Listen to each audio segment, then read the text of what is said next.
Picture this, a dusty stretch of highway cutting through the kind of landscape where civilization feels like a distant memory.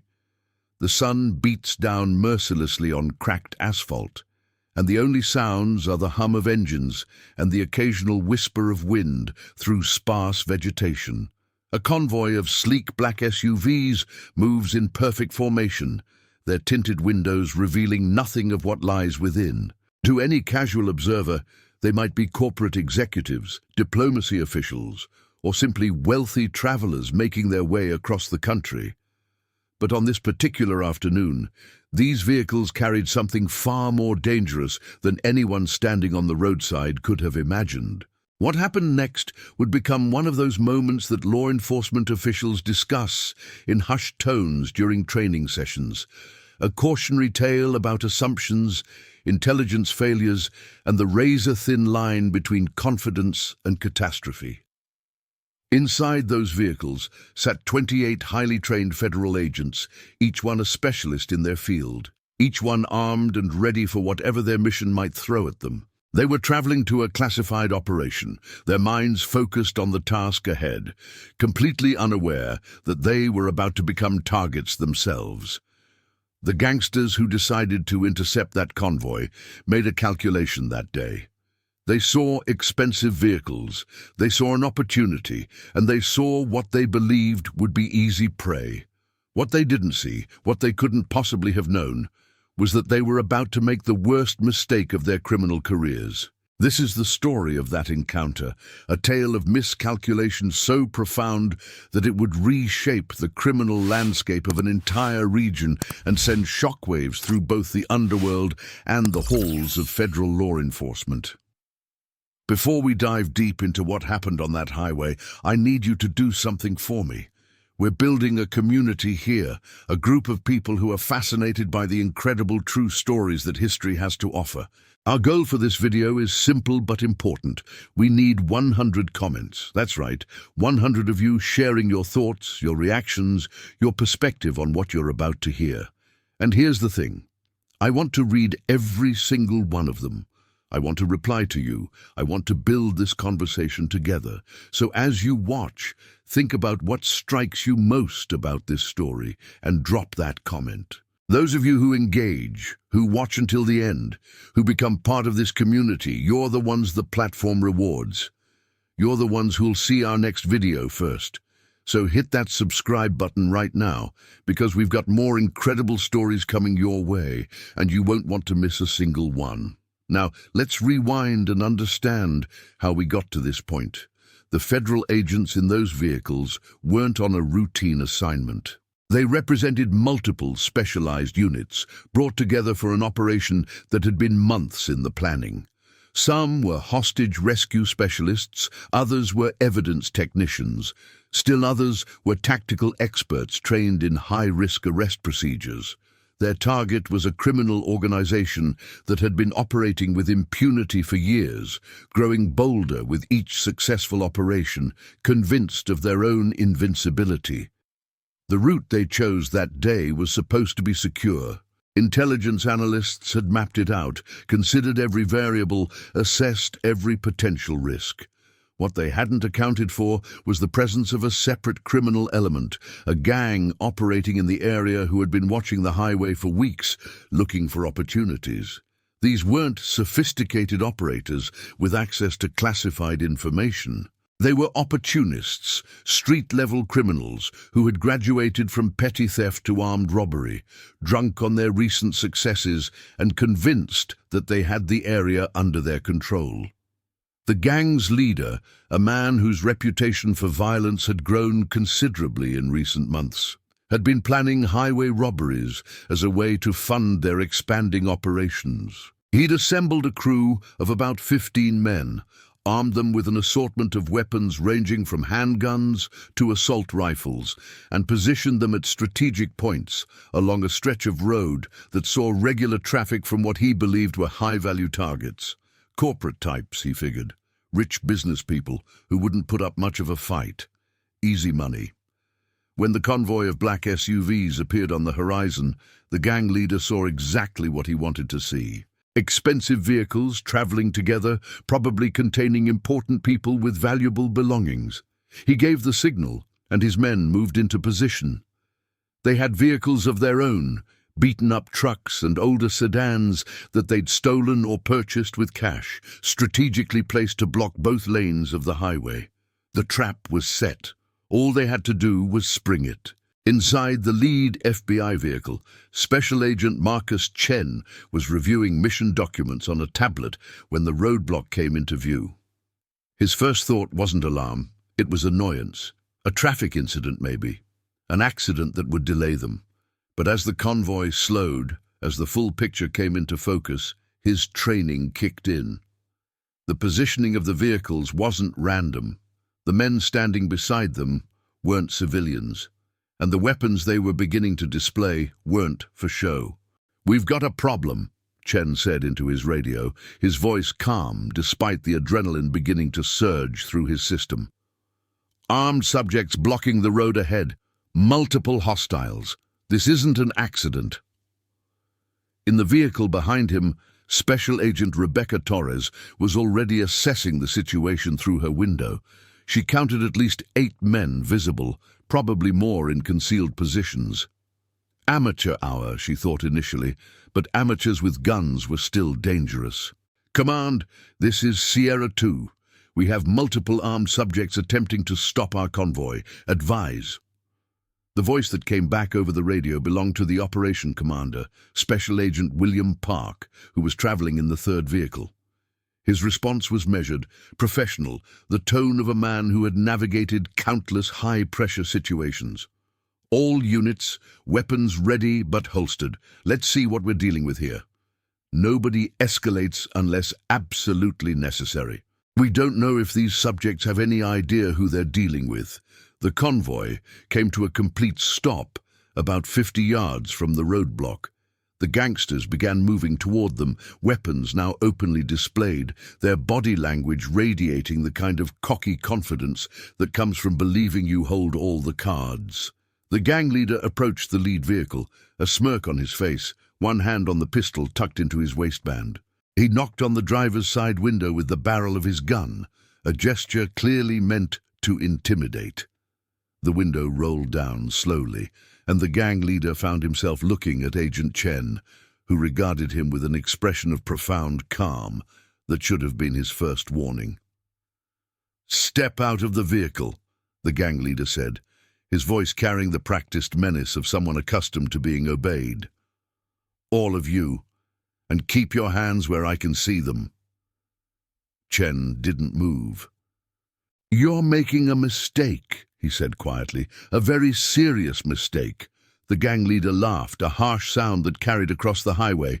"The only mistake here is yours, friend. Now get out of the car before this gets ugly." Behind him, his crew was spreading out, surrounding the convoy, peering into tinted windows, trying to get a count of how many people they were dealing with. One of them, a younger gang member who couldn't have been more than 22, approached the second vehicle where Agent Torres sat. He tapped on her window with his gun, mimicking his leader. Torres looked at him through the glass, and in that moment, she made a decision. She could see the tactical situation developing, could see her fellow agents in the other vehicles waiting for guidance, could feel the weight of her own weapon holstered at her hip. She pressed the button on her radio, her voice barely above a whisper. "Commander, permission to identify?" In the 3rd vehicle, Agent Park was running calculations in his head. They were federal agents on a federal operation, legally authorized to defend themselves, and their mission. These gangsters had initiated an armed robbery against law enforcement officials. The law was clear, but the situation was delicate. 15 armed criminals surrounding a convoy of federal agents. This could go very wrong, very quickly. "Negative," Park said into his radio. "Hold position. Let's try to de-escalate first." But events were already moving beyond anyone's control.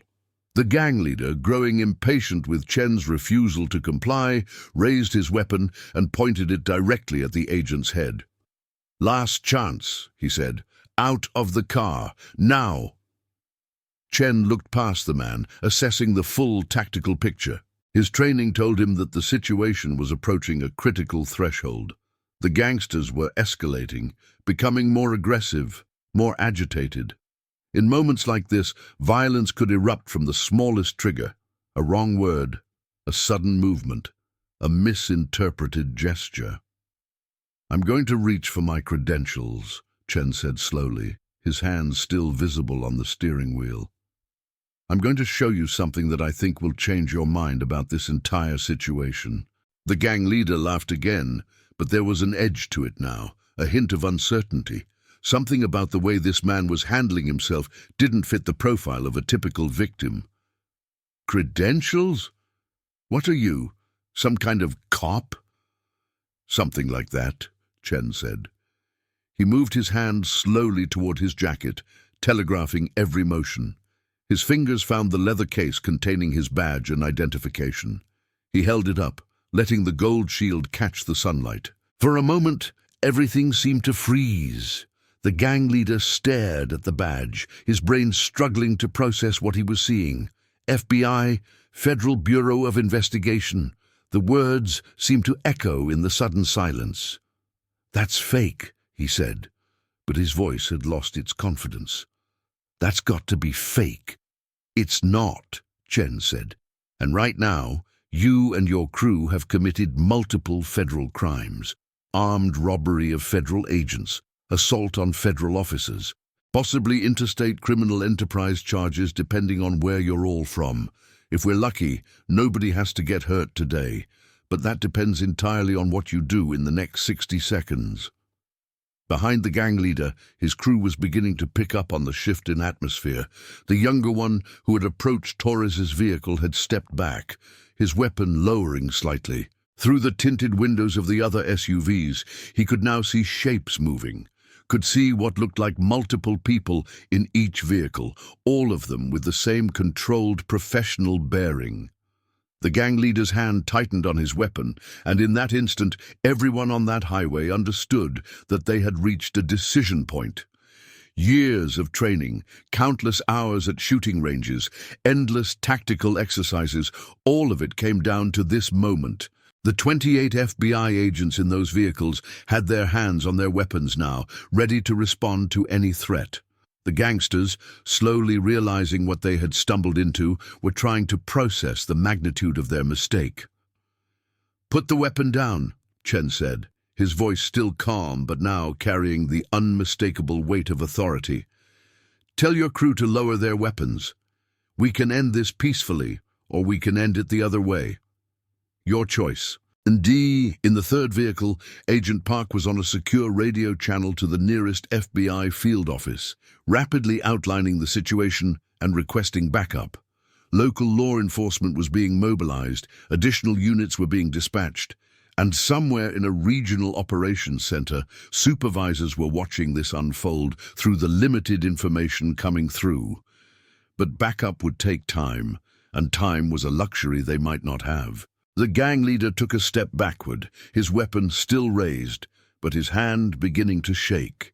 He could see it now, could see the truth of the situation reflected in every window of every vehicle. These weren't business people. These weren't easy targets. These were federal agents, trained professionals who had probably faced down threats far more serious than a gang of highway robbers. "You're lying," he said, but it was a desperate attempt to maintain control, to hold on to the illusion of power that had already slipped through his fingers. "This is some kind of trick." Agent Torres made her decision. She opened her door slowly, stepping out with her hands visible, her badge case held high.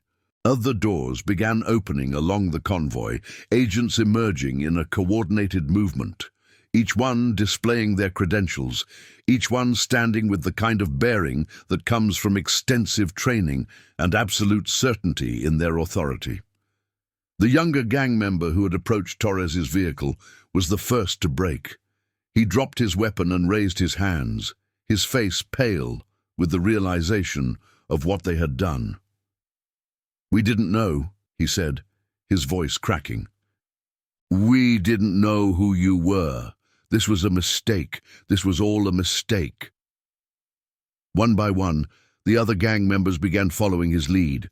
Weapons clattered to the pavement, hands went up in surrender, and what had been a tense standoff began to transform into an arrest operation. The gang leader was the last to lower his weapon, his face twisted with a mixture of rage and defeat. He had orchestrated what he thought would be a simple robbery, an easy score. Instead, he had orchestrated the end of his criminal career and the dismantling of his entire organization. Within 30 minutes, local law enforcement arrived to find the situation already contained. The 15 gang members were on the ground in flex cuffs, being processed by FBI agents who had gone from potential victims to arresting officers in the span of a few critical minutes. Additional charges were being compiled: attempted armed robbery, assault on federal officers, weapons charges that would add years to any eventual sentences. As the arrested gang members were loaded into police vehicles, Agent Chen stood with Agent Park, both of them reviewing the incident and already thinking about the reports they would need to file. "That could have gone very differently," Park said quietly. Chen nodded. They had no idea. No intelligence, no reconnaissance, just saw expensive vehicles and made assumptions. "Lucky for them, they made those assumptions and not others," Park replied. "If they'd opened fire first, asked questions later..." He didn't need to finish the sentence.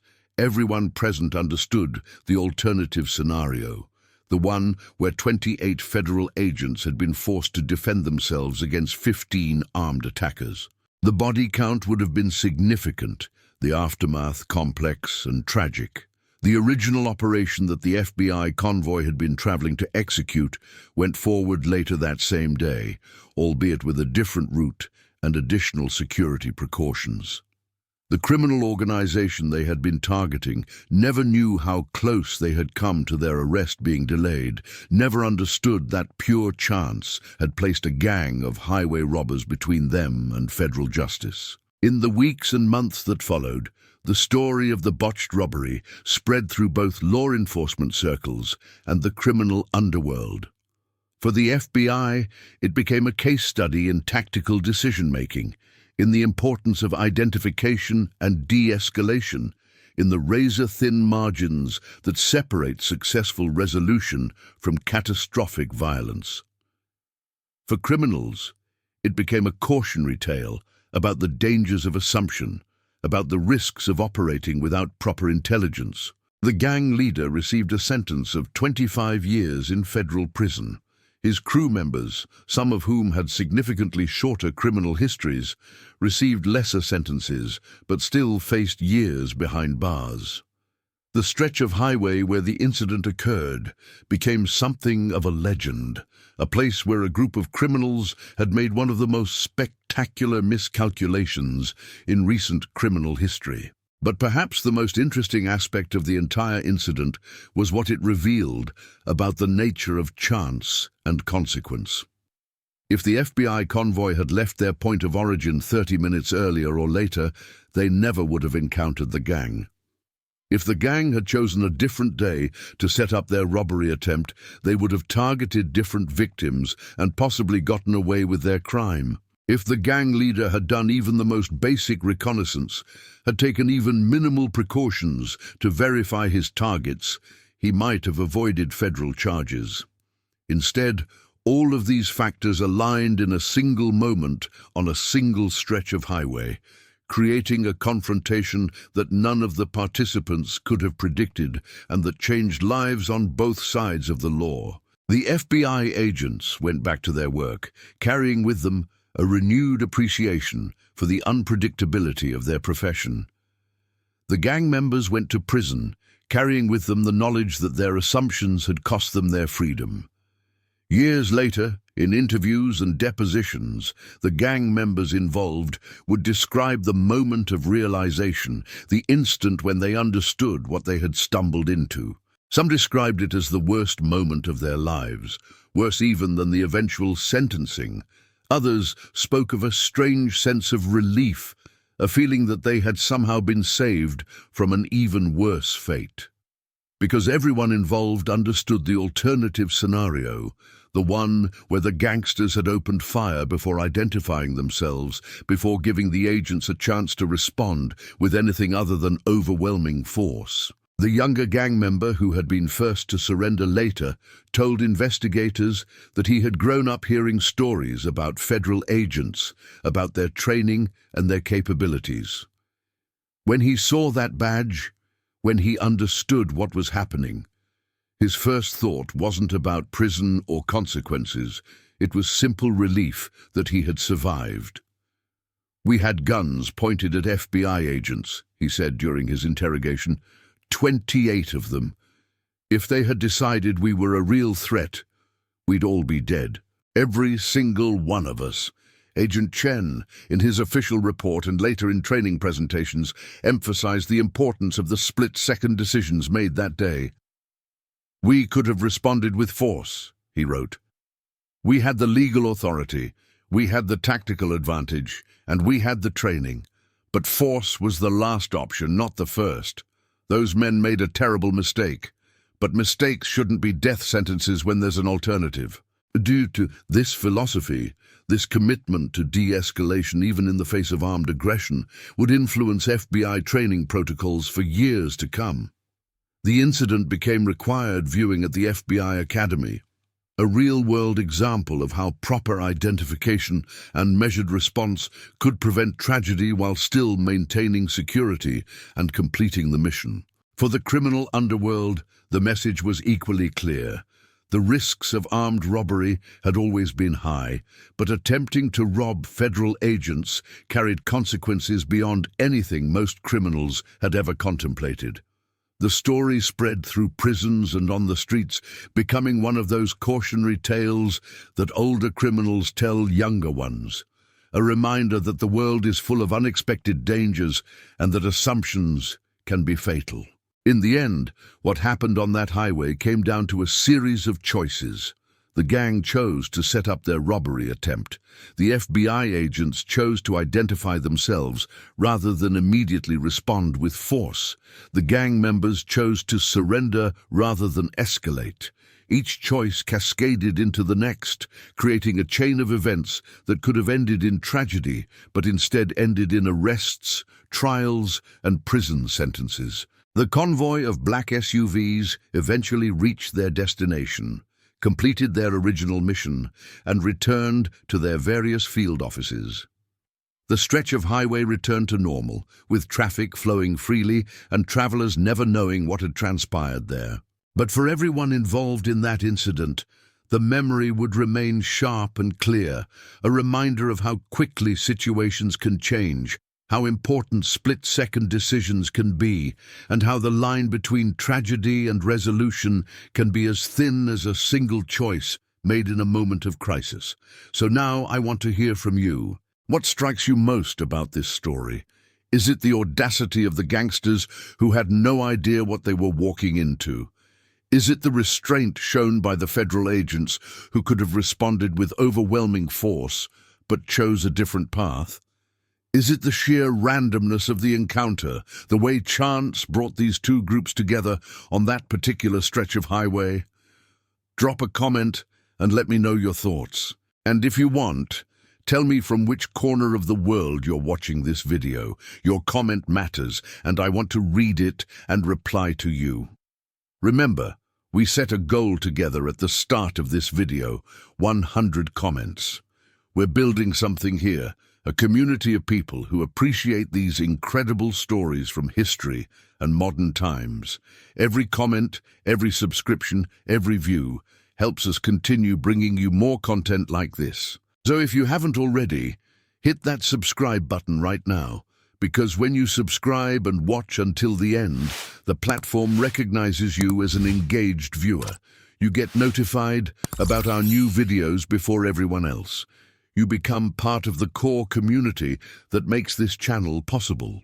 For more exciting stories like this one, click on the video that's appearing on your screen right now. We've got more incredible tales waiting for you, more moments of tension and resolution, more stories that will make you think about chance, choice, and consequence. Thank you for watching. Thank you for engaging, and thank you for being part of this community. I'll see you in the comments, and I'll see you in the next video.